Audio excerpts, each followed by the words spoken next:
reading from the Holy Gospel according to St. John, the 15th chapter, beginning at the 26th verse. Glory be to thee, O Lord.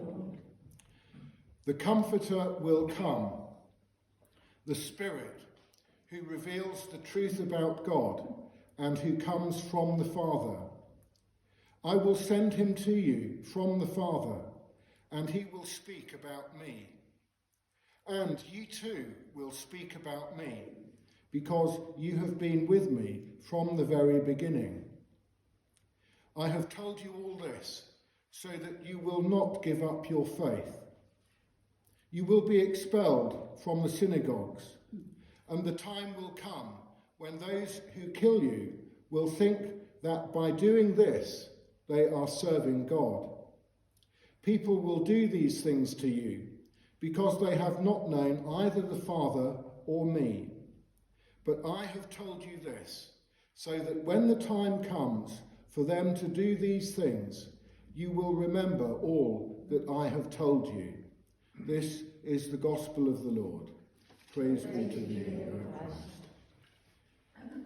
Now may the words of my mouth and the thoughts and meditations of all our hearts be now and always acceptable in your sight, O Lord, our strength and Redeemer. Amen.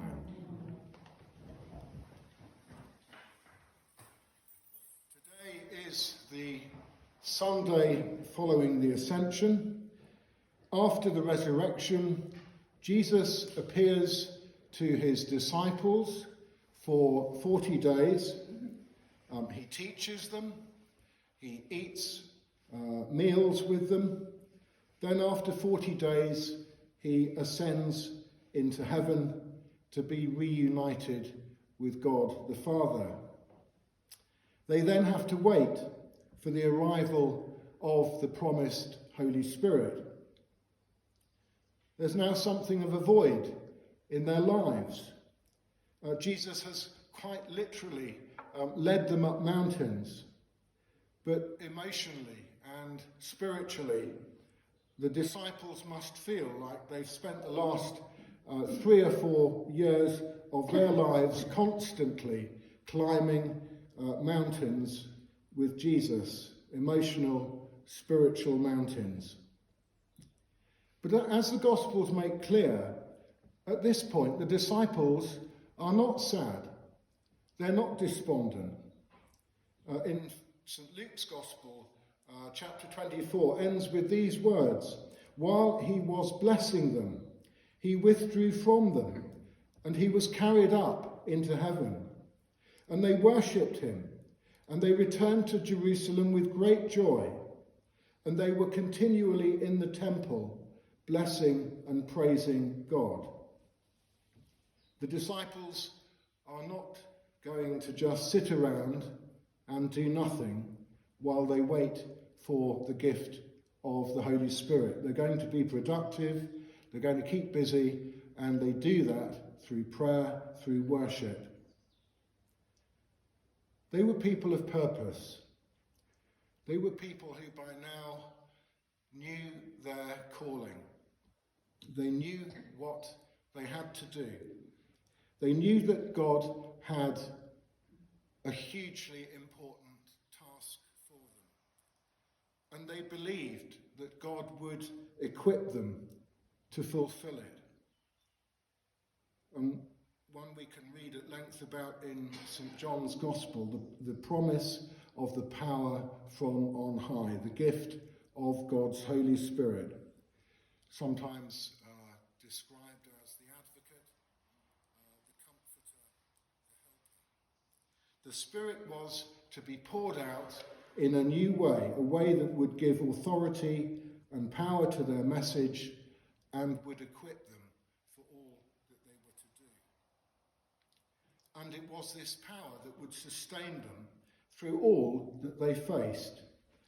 And it was this power that would make it possible for them to go throughout the Roman Empire and indeed beyond the Roman Empire and preach the good news of Jesus Christ. And that's why they weren't torn. That's why they weren't despondent by his parting. Yes, Jesus was physically but he was also staying with them. The Holy Spirit would bring that sense of Jesus Christ into every moment of their daily lives, just as Jesus promised it would. And so they waited. And perhaps if they were anything like me, the waiting was the hardest part. And we know the end of their waiting, which we will be celebrating next Sunday. Next Sunday is Whit Sunday in Old Money, Pentecost, when the Spirit of God was poured out, read the Acts of the Apostles, it was poured out not just to a select few, but lavishly shared with many, many people. And empowered by the Spirit, those early disciples, they bravely went out against all the odds and built the church. There's a very old story some of you may have heard that recounts the return of Jesus to heaven after his time on earth. The angel Gabriel approached Jesus and said, "Master, you must have suffered terribly for those people down there." Jesus replied, "Yes, I did." And Gabriel continued to question, "Do they know how much you loved them? Do they know what you did for them and how important it was?" "Oh no," answered Jesus, "not yet. Right now, only a handful of people in Jerusalem really know the truth." Gabriel was perplexed and said, "Then what have you done to let everyone know about your love and sacrifice for them?" Jesus replied, "Well, I've asked Peter, James and John, and a few more of my friends to tell other people about me and what I have done." Gabriel wanted to sound positive, but he was still very sceptical because he knew what human beings were like. "Yes, I understand," he said to Jesus, "but what if Peter, James and John and your other friends do not spread your word? What other plans have you made?" Jesus looked at Gabriel and said, "I have no other plans. I am counting on them." And the truth is that 2,000 years later, you know what? Jesus still has no other plans. He's still counting upon his disciples to do his work until he returns in glory.